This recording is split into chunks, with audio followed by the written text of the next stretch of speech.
Hey all, Rapid here, another slop video for the channel. I've been seeing a bunch of talking among creators and players of all skill levels, all variety, you know, how new they are, it doesn't really matter. But I've been seeing a lot of people talking about how Dead by Daylight has become a whole lot harder for Killer recently. And I've seen, I think, Mint Skull talk about this, another creator known as Mr. Headache as well. Scott, I think, also interjected and had his take or like a reaction to one of those videos. And I believe Scott, I don't think he believes that the game's got much harder for Killer. And for me, I'm not really sure entirely. I've been mostly playing Springtrap since he came out, so maybe I'm placeboing myself because typically I play Billy the most and my kill rate's pretty high. I feel like more often than not, I'm going to be getting a 4K before the gens are all completed, even if I don't use slowdown at all. But again, Billy is one of the top killers in the game. So when I'm playing Springtrap without much slowdown at all, and you know, he did just come out, maybe I'm just bad. Maybe gens are popping a lot faster. Hit and run killers are getting kind of gutted a little bit or just outpaced by every survivor. Maybe more people are just playing with their friends nowadays. I'm not entirely sure. I've been seeing this going around a lot, that Killer is a whole lot harder right now. Killer's been nerfed, Survivor's up, Swift has been buffed, and I'm not sure if I see it. I'm not entirely sure, hence why new slot video for today. I think the main points for Killer being quote unquote nerfed and it's harder to play as would mainly be like the new spawn rules that Behavior's implementing. So instead of when you load into the game, it used to be the Killer could spawn in the middle of the map, on the other side of the map from the survivor spawn, and the survivors tend to be a little bit more scattered, right? Hence why you have the Shroud of Binding, an offering for Survivor, where it brings all the survivors together.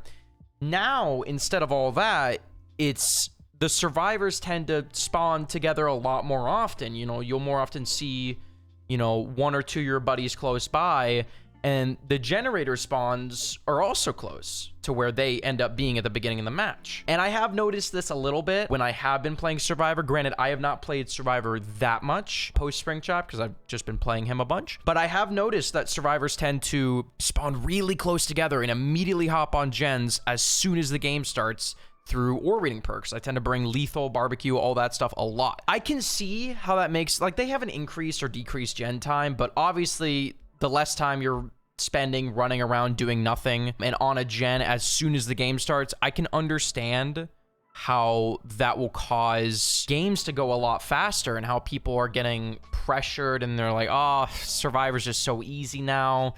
Killer is just no longer the power role. And I get it. Killer should be the power role.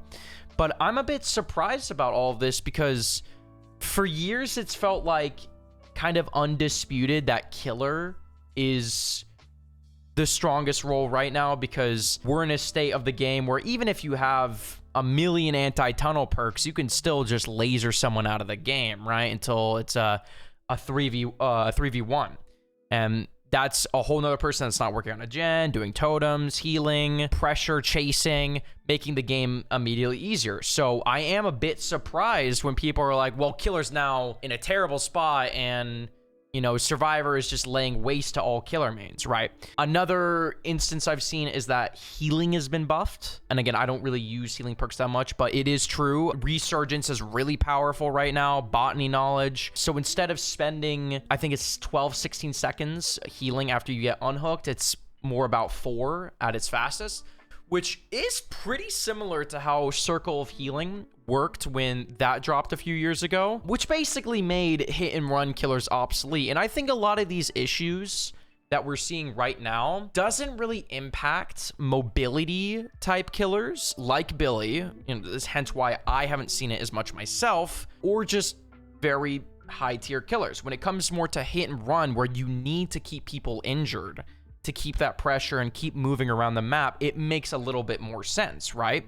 More healing being done, less pressure, you know, duh. And I've seen more that people believe the Go Next prevention right? I think I've seen this from Mint Skull, that Go Next Prevention, basically, if you're not going to try in your game, if you're going to try and give up, you're going to get a lengthier and lengthier penalty, basically making so people, you know, they queued up for the game, they should play the game, and how that's actually making people try more, because, you know, they basically accept, well, I'm playing the game now, I don't want to get banned, even if I'm not having a good time, so let's get this game over with and let's play, right?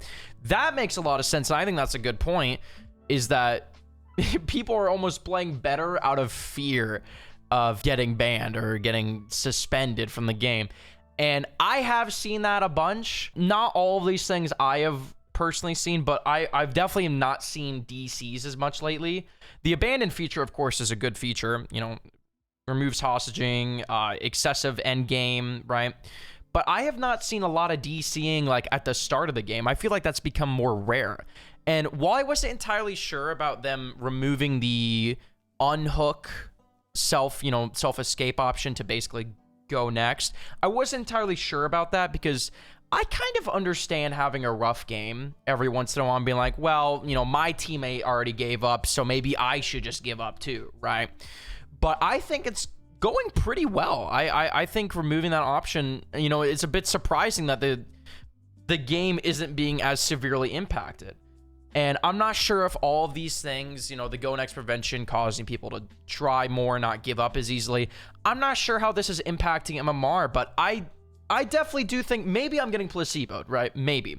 But I do kind of feel that games have been going a whole lot faster, which isn't necessarily like a bad thing, because I'm always down for a challenge, right? I'm fine with that. But, you know, I have over 5,000 hours in the game, right? I put a lot of time to this game. So when it comes to newer players coming in and trying out the killer role, it feels like, well, do they even have a chance, right? And of course, you know, their MMR will be a lot lower when starting, but like we're seeing more and more often newer players, like fresh accounts, go against people with thousands of hours, right? Which is a bit silly. And I know that's a problem that's been there for years. We've seen that for many years. MMR is not a perfect system, but nevertheless, it is a bit concerning, because I think Behavior did the FNAF chapter very well, and we hit an all-time player peak, I think 2 or 3 times in the span of 3 weeks, which is awesome. I do really love to see DBD succeed, you know. I love this game. But when new players come in and we see these issues, I think we should tackle them as soon as possible, so we don't drive any people away from the game, right? We want the game to succeed, to grow, to, you know, have more game modes, see more options to come to the game. And I don't think when it comes to, I have seen also a few people say that these games going much faster are because of Springtrap, right? I don't agree. I don't think Springtrap is a bad killer. I think probably, again, this might be a bad take, I think he's probably at the most low A tier on a tier list, maybe high B tier. Again, I've been playing him for a bit, but like he's got really good map pressure with the doors, right?